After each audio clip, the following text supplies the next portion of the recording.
지난 시간에 대의문답을 통해서 구계명을 보고 또 구계명이 금지하는 바에 대해서, 즉 단순히 거짓 증거하지 않는 것이 아니라 우리 일상생활 가운데 그게 표절이든 또 위조든 간에 어떠한 거짓이라도 다 물리치고 진실의 편에 서는 것이라 했습니다. 침묵하지 않고 공의가 어그러질 때 진실을 외치는 것이, 또 진실의 편에 서는 것이, 또 변호하는 것이 신자의 의무요 몫입니다. 가만히 있는 게 중간 가는 것이 아니에요. 제가 참 얼마나 도움을 받는지 모릅니다. 이제 다음 주일에 사도행전 12장 마지막 부분을 볼 거거든요. 헤롯이 죽어요. 왜 죽어요? 연설을 하는데 사람들이 신의 목소리다, 그러니까 가만히 있어요. 그걸 그냥 영광을 취해버려요. 죽어요. 그래서 그 교만을 떠는 거죠. 거드름을 떠는 거예요. 가만히 있으면 안 돼요. 바울처럼 옷을 찢든가 베드로처럼 일으키면서 나도 사람이라 그렇게 해야 됩니다. 오늘 구계명에서 금지된 죄, 비진리를 말하는 것이 죄임을 다시 한번 강조합니다. 이사야 59장 13절 보세요. 우리가 여호와를 배반하고 속였으며 우리 하나님을 따르는 데에서 돌이켜 포악과 폐역을 말하며 거짓말을 마음에 잉태하여 나으니, 하나님께 거짓말을 하고 또한 우리 마음속에 거짓말을 알을 품듯이, 태아를 잉태하듯이 마음에 잉태해서 낳았다 그래요.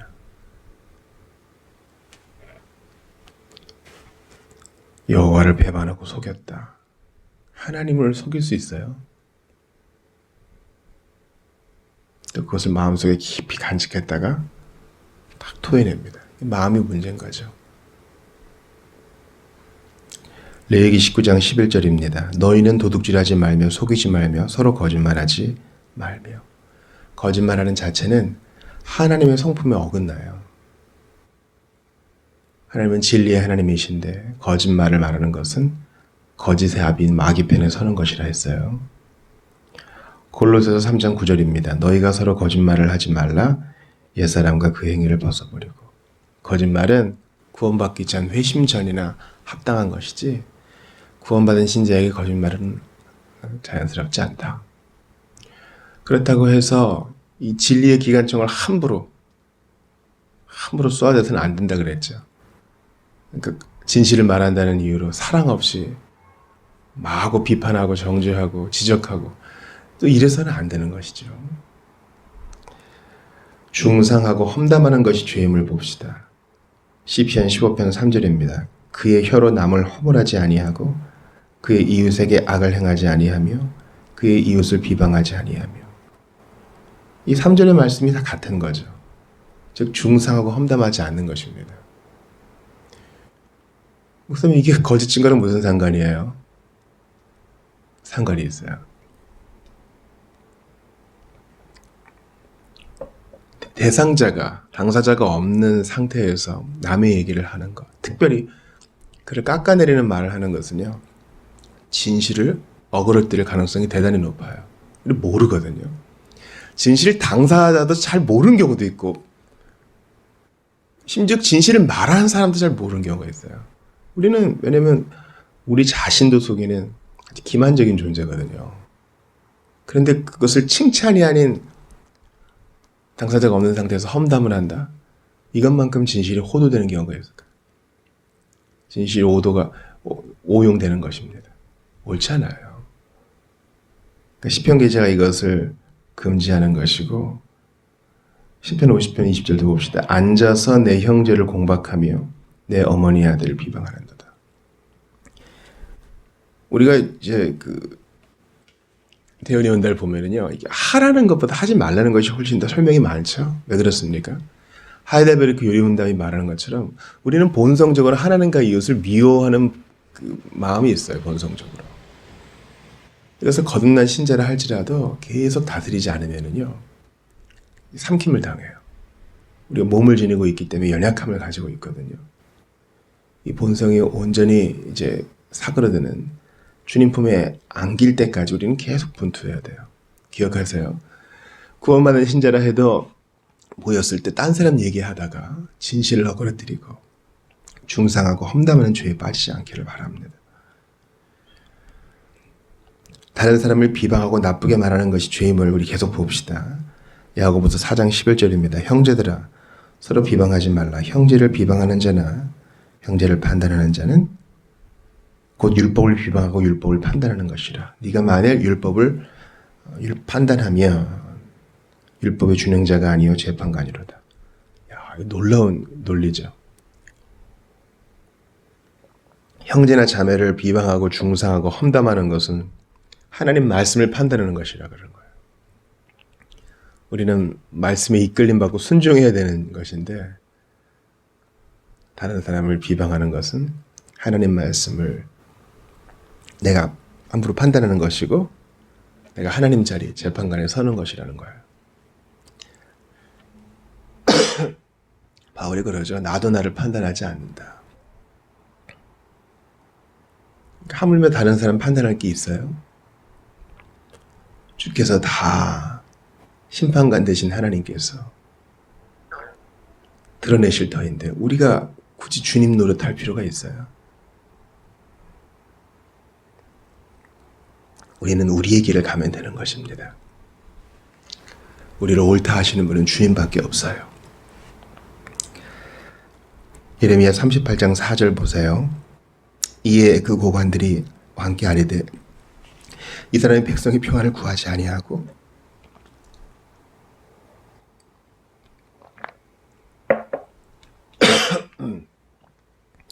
재난을 구하오니 청하건대 이 사람을 죽이소서. 그가 이같이 말하여 이성에 남은 군사의 손과 모든 백성의 손을 약하게 하나이다. 하나님 말씀을 전하고 살게 하려는 건데 지금 선지자가 모함을 당해요. 그 모함의 끝은 바로 죽임이에요. 사형시켜달라. 어찌 이런 험담이 있을 수 있어요? 야, 그랬대. 이렇게 나쁘게 깎아내리는 수준이 아니라 그냥 죽여버리고 싶은 거야. 이게 바로 마귀의 마음이에요. 하나님이 미워하시는 거짓을 통해서 진실을 어그러뜨리는 겁니다. 나쁜 소문을 내고 속삭이는 것은 하나님 말씀이 정죄하는 죄입니다. 예레미야 19장 16절 봅시다. 너는 내 백성 중에 돌아다니며 사람을 비방하지 말며 내 이웃의 피를 흘려 이익을 도모하지 말라. 나는 여호와이니라. 사람 비방하지 말라는 거예요.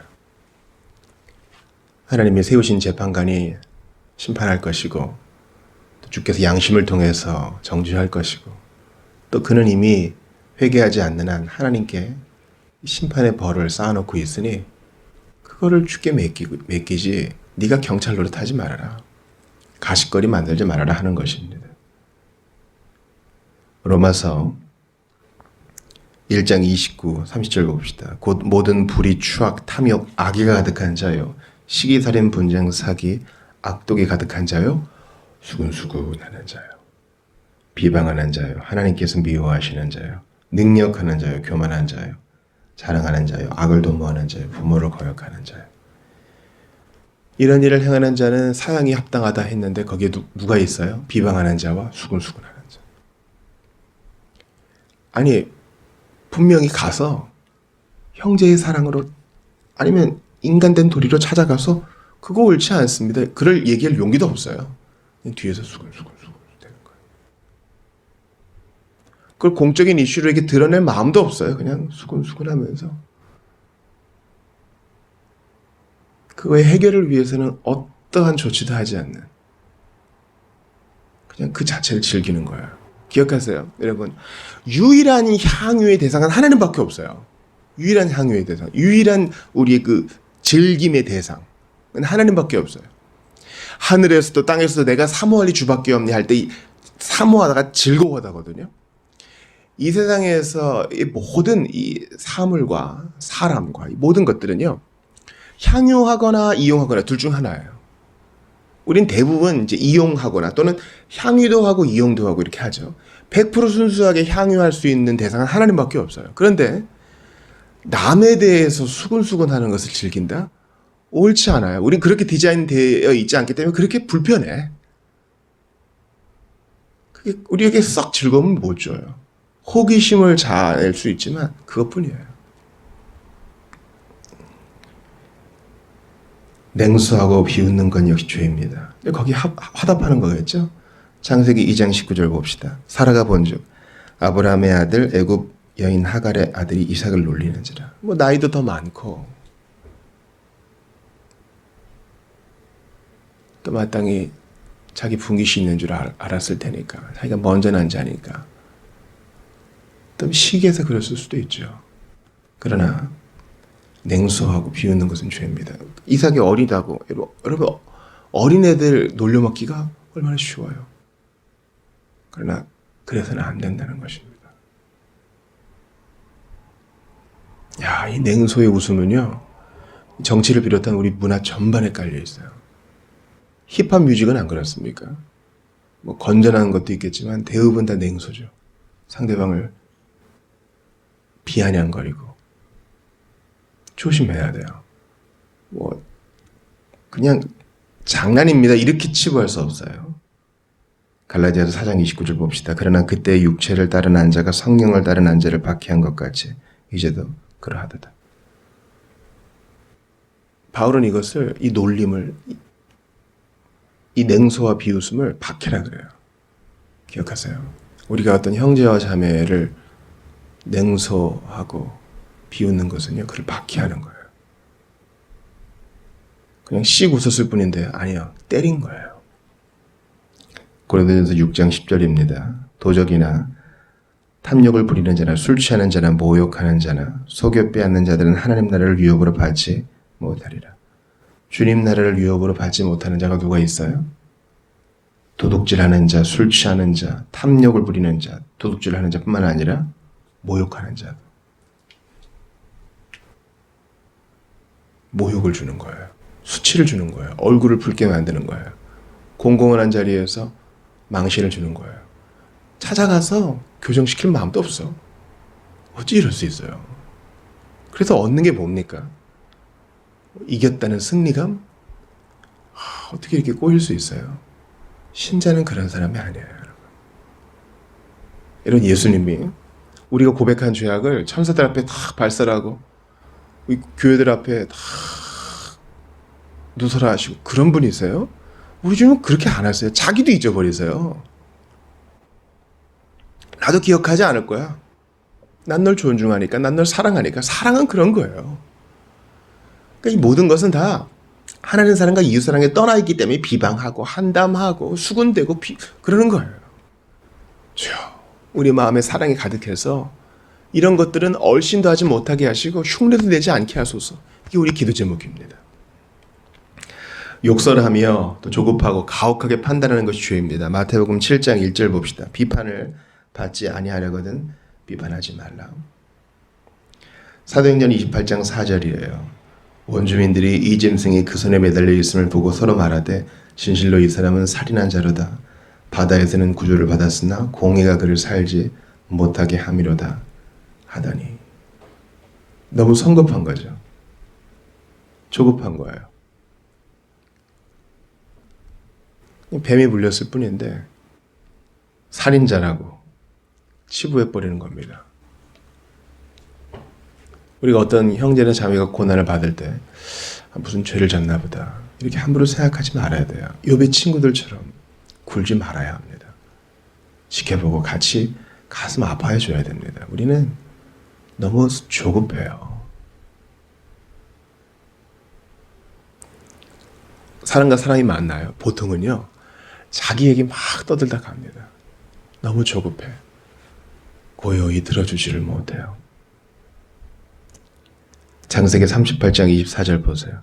석 달쯤 후에 어떤 사람이 유다에게 일러 말하되 내 며느리 다말이 행음하였고 그 행음함으로 말미암아 임신하였나니라. 유다가 이르되 그를 끌어내어 불사르라.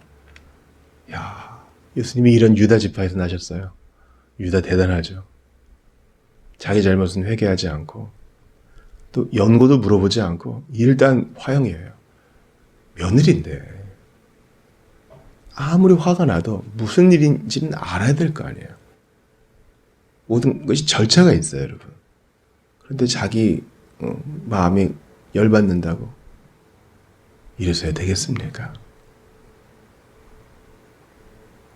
우리도 참 조심해야 됩니다. 이런 가혹함을 우리가 밀어내야 돼요.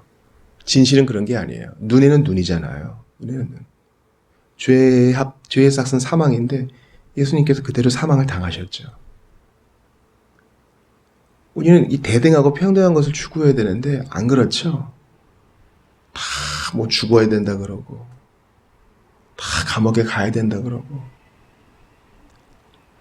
그 죄에 상하는 벌을 얘기하지 않아요. 우리 대단히 가혹해요. 우리 죽인다는 말 함부로 해서는 안 돼요.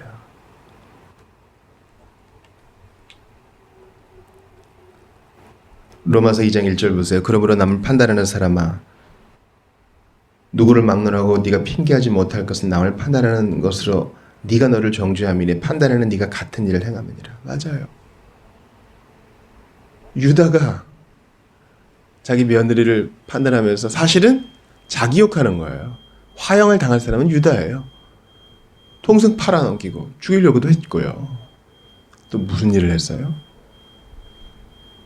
자기 아들 안 줬잖아요. 약속을 어겼잖아요.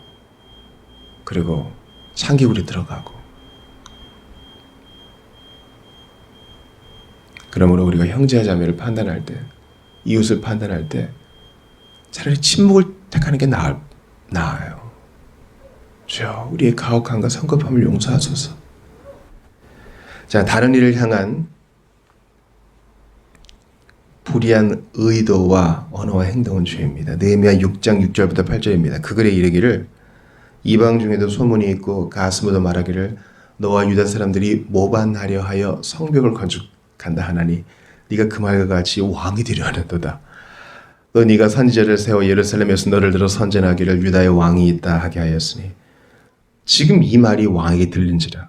그런즉 너는 이제 오라 함께 의논하자 하였기로 내가 사람을 보내어 그에게 이르기를 네가 말한 바 이런 일은 없는 일이요 네 마음에서 지어낸 것이라 하였다. 지금 대적자들이 느헤미야에 대해서 모함해요. 너 왕 되려 그러지. 성벽 건축하는 거 보니까 그 성 안에서 왕 노릇하려 그러지. 황제가 다 들었어. 넌 죽었어 이제.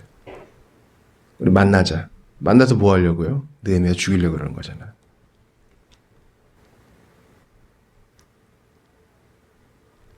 알지도 못하면서 뒤집어 씌우는 거예요. 여러분 잘 들으세요. 마지막 날의 적그리스도는 정치 지도자와 종교 지도자로 나올 가능성이 다분해요. 거의 정답이에요. 근데 우리 너무 정치에 빠져 있어요. 우리 그 제임스 스미스의 그 예전 3부작을 좀 읽어보시면 마지막 공공신학에 대한 거거든요. 그걸 예전으로 풀어요. 거리를 둔 참여, 이게 이제 결론이에요. 우리의 예배 행위는 여러분 정치 행위예요. 아세요? 여기서 은혜를 받아 주의 사랑을 받아 파송되어 있는 자리에서 어그러진 것을 올바르게 하는 것.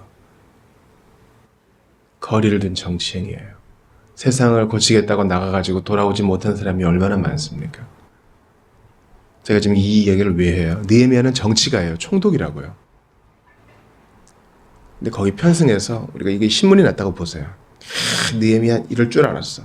우리도 뭣도 모르면서 판단하는 거예요. 이럴 줄 알았어. 그러므로 여러분 풍문을 가지고 어떤 사람을 프레임에 씌워서 몹쓸 죄인으로 만들어서는 안 돼요.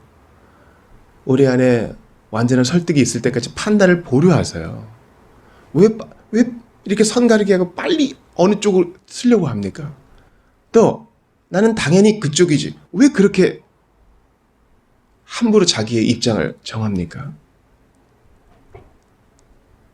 소위 정치라는 것, 정치가들이 떠드는 것에 귀 기울이는 시간만큼 우리 하나님 말씀 봐요?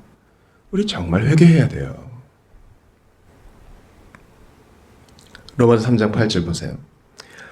또는 그러면 선을 이루기 위하여 악을 행하지 하겠느냐? 어떤 이들이 이렇게 비방하여 우리가 이런 말을 한다고 하니 그들은 정죄하는 것이 마땅하니라.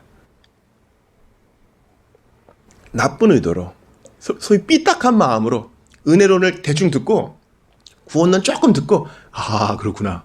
하나님은 행한 것 없는 죄인을 이렇게 구원하시니까 그러면 죄를 한번 더 져볼까? 하나님이 구원하실 테니까 이런 거예요. 이런 삐딱자들은요. 정죄받는 것이 마땅하다 그래요.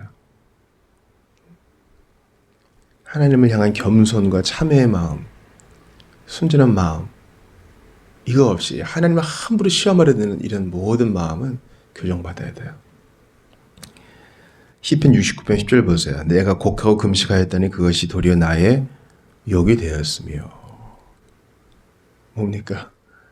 슬픔과 진지함이 다른 사람은 그냥 시비거리, 욕거리가 된 거예요. 이래서는 안 돼요. 왜 곡하고 금식하는지 사정이라 좀 들어보고 얘기해야지. 슬픈 사람한테 더 고통을 안겨주는 겁니다. 상처 입은 사람한테 식초를 들이붓는 거죠. 사무엘상 1장 3에서 13에서 15절 봐요. 한나가 속으로 말하며 입술만 움직이고 음성은 들리지 아니하므로 엘리는 그가 취한 줄로 생각한지라. 엘리가 그에게 이르되 네가 언제까지 취하여 있겠느냐 포도주를 끊으라 하니 한나가 대답하여 이르되 내 주여 그렇지 아니하니이다. 나는 마음이 슬픈 여자라. 포도주나 독주를 마신 것이 아니요 여호와 앞에 내 심정을 통한 것뿐이오니. 여러분 우리가 정말 간절한 기도 제목이 있으면 소리도 잘 못 내죠. 끙끙 댈 뿐입니다. 너무 기쁘면 우는 것이죠. 근데 엘리는 거기에 대한 분별력이 없어요. 어두워요. 그러니까 잘 알지도 못하면서 비판하는 거죠. 그러니까 이런 면에서는 한나가 훨씬 나아요. 소위 제사장인 엘리보다 더 나은 거예요. 사사인 엘리보다 나은 거예요.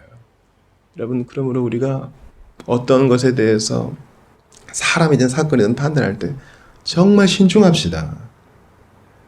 사무엘하 10장 3절 봅시다. 암몬 자손의 관리들이 그들의 주 한운에게 말하되 왕은 다윗이 조객을 당신에게 보낸 것이 왕의 아버지를 공경함인 줄로 여기시나이까. 다윗이 그의 신하들을 당신에게 보내 이성을 엿보고 탐지하여 함락시키고자 함이 아니니까 하니. 이 다윗과 선진 간의 좋은 관계로 다윗이 좋은 격을 보냈는데 신하들의 말에 그냥 한운이 혼박 속아 넘어간 겁니다. 그래서 다윗의 좋은 객들을 신하들을 욕보이죠. 알지도 못하면서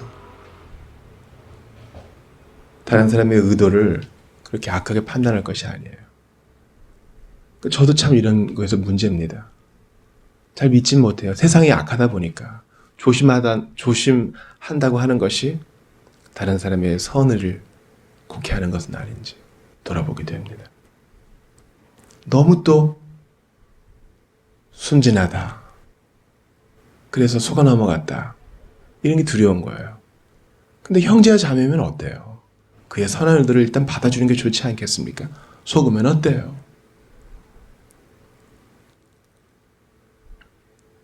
아첨하는 것은 죄입니다. 시편 12편 2, 3절을 봅시다. 그들이 이웃에게 각기 거짓을 말하며 아첨하는 입술과 두 마음으로 말하는도다. 여호와께서 모든 아첨하는 입술과 자랑하는 혀를 끊으시리니. 아첨은요 진리를 비트는 거예요. 그 사람에게서 뭔가 얻고 싶은 것이 있기 때문에 진리를 비틀고 거짓을 더해서 자기의 가치를 높이는 겁니다. 옳지 않아요. 당장 나한테 손해가 오는 것 같더라도 진리로 승부를 보는 여러분들 되시기 바라요. 허영심에 가득 찬 것도 죄입니다. 디모데후서 3장 2절 봅시다. 사람들이 자기를 사랑하며 돈을 사랑하며 자랑하며 교만하며 비방하며 부모를 거역하며 감사하지 아니하며 거룩하지 아니하며. 말세의 사람들이 이래요. 허영심에 가득 차가지고 돈이나 좋아하고 비방이나 하고. 주님께서 그 부푼 허영심을 터뜨리실 것입니다. 그러므로 신자는 첫째도 겸손, 둘째도 경건이에요. 이제 마지막으로 우리 자신이나 다른 사람들을 과대평가 혹은 과소평가하는 것이 죄임을 구계명은 알려줘요. 진실이 아니니까요. 누가복음 18장 9에서 11절 봅시다. 또 자기를 의롭다고 믿고 다른 사람들을 멸시하는 자들에게 이 비유로 말씀하시되 두 사람이 기도하러 성전에 올라가니 하나는 바리새인이요 하나는 세리라. 바리새인은 서서 따로 기도하여 이르되 하나님이여 나는 다른 사람들 곧 토색불이 간음을 하는 자들과 같지 아니하고 이 세리와도 같지 아니함을 감사하나이다. 이 바리새인의 기도의 잘못된 점이 뭡니까? 자기를 의롭다고 생각하고 다른 사람들은 비방해요. 그래서 반대급부로 자기를 높이는 거예요. 이 세리가 어떤 마음인지도 모르고 이 사람의 속사정도 모르고 그냥 사회 통념상 나쁜 놈이겠거니. 이런 외식적인 기도. 자기를 과대평가하는 거예요. 저 사람은 사회적으로 욕먹는 사람이니 그와 같이 기도하니까 나는 조금 더 나은 사람이 되는 걸로 착각하는 겁니다. 주여, 우리를 있는 모습 그대로 보게 하소서. 우리의 죄와 비참함을 보게 하시고 그리스도의 십자가의 그 진실함과 공정함과 아름다움만을 보게 하소서. 로마서 12장 16절입니다. 서로 마음을 같이 하며 높은 데 마음을 두지 말고 도리어 낮은 데 처하며 스스로 지혜 있는 체 하지 말라. 겸손히. 내가 다른 사람보다 더 지혜 있는 척 하지 말고 나에 대한 진실을 붙드는 겁니다. 나에 대한 진실은 뭐예요? 난 도망다니는 자예요. 하나님 은혜 안 받겠다고. 하나님 거부했던 자라고요. 근데 진실은 뭐예요? 하나님이 나를 추적하사 사로잡으셨으니 어찌 교만할 수 있어요? 고린도전서 4장 6절 보세요. 형제들아 내가 너희를 위하여 일에 나와 아볼로를 들어서 본을 보였으니 이는 너희로 하여금 기록된 말씀 밖으로 넘어가지 말라 한 것을 우리에게서 배워 서로 대적하여 교만한 마음을 가지지 말게 하려 함이라. 자신과 아볼로가 겸손의 본을 보였으니 말씀 밖으로 넘어가지 말고 서로 대적하지 말아라. 서로 싸우다 보면은 내가 더 잘났느니 이런 마음이 들거든요. 그러지 말아라. 내가 아볼로를 존중하고 아볼로가 나를 존경한 것 같이 그리하라. 겸손히 그리하라. 그러니까 과대평가 안 하고 과소평가 안 하려면 겸손해야 돼요. 사도행전 12장 22절 봐요. 백성들이 크게 부르되 이것은 신의 소리요 사람의 소리가 아니라 하거늘. 이거 아까 말씀드렸죠. 나는 신이 아니에요. 주님 저는 죄인이요 피조물입니다. 그래서 헤롯이 어떻게 해야 됐어요? 그런 소리 말하라. 나는 나 아니다. 해야 돼요. 마지막으로 출애굽기 4장 10절에서 14절 봅시다. 모세가 여호와께 아뢰되 오 주여 나는 본래 말을 잘하지 못하는 자니이다. 주께서 주의 종에게 명령하신 후에도 역시 그러하니 나는 이미 뻣뻣하고 혀가 둔한 자니이다. 여호와께서 그에게 이르시되 누가 사람의 입을 치었느냐 누가 말 못하는 자나 못 듣는 자나 눈 밝은 자나 맹인이 되게 하였느냐 나 여호와가 아니냐 이제 가라. 내가 네가 함께 있어서 할 말을 가르치리라. 모세가 이르되 오 주여 보낼 만한 자를 보내소서. 여호와께서 모세를 향하여 노하여 이르시되 레위 사람 네 형 아론이 있지 아니하냐 그가 말 잘하는 것을 내가 아노라. 그가 너를 만나러 나오나니 그가 너를 볼 때에 그의 마음에 기쁨이 있을 것이라. 여러분 모세는 왕궁에서 왕자 교육을 받은 사람이에요. 수사학을 안 배웠겠어요? 근데 그런 변명을 주님이 최대한 인정해 주세요.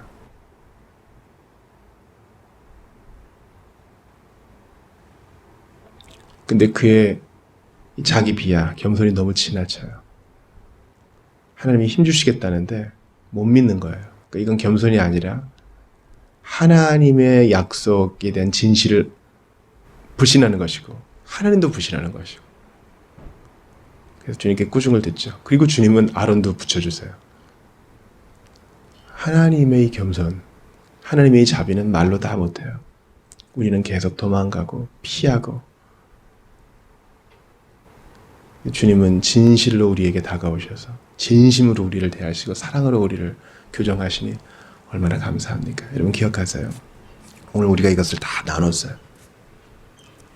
예수님은 진실의 기관총을 우리에게 쏘지 않으세요. 제 이런 애야 이간하지도 않으세요. 회개한 것은 기억도 안 하시겠다 그랬어요. 좋으신 예수님 편에 서서 이웃을 비방하기보다는 그의 좋은 점을 들어 칭찬하고 아첨하지 아니하고 나에 대한 진실을 붙들고 하나님의 진실을 붙들고 하나님의 성품에 온전히 기대요. 우리를 사랑하시되 끝까지 사랑하신 예수님의 진실함에 기대요. 오늘도 넉넉하게 승리하며 살아가시는 여러분들 되시기를 주의 이름으로 축원합니다. 진실함과 의로움과 사랑과 화평이 주 앞에서 서로 입맞추어 우리가 여기까지 오게 되었으니 거짓을 뒤로하고 사랑으로 진실을 말하며 앞으로 나아가는 여러분들 되시기를 바랍니다.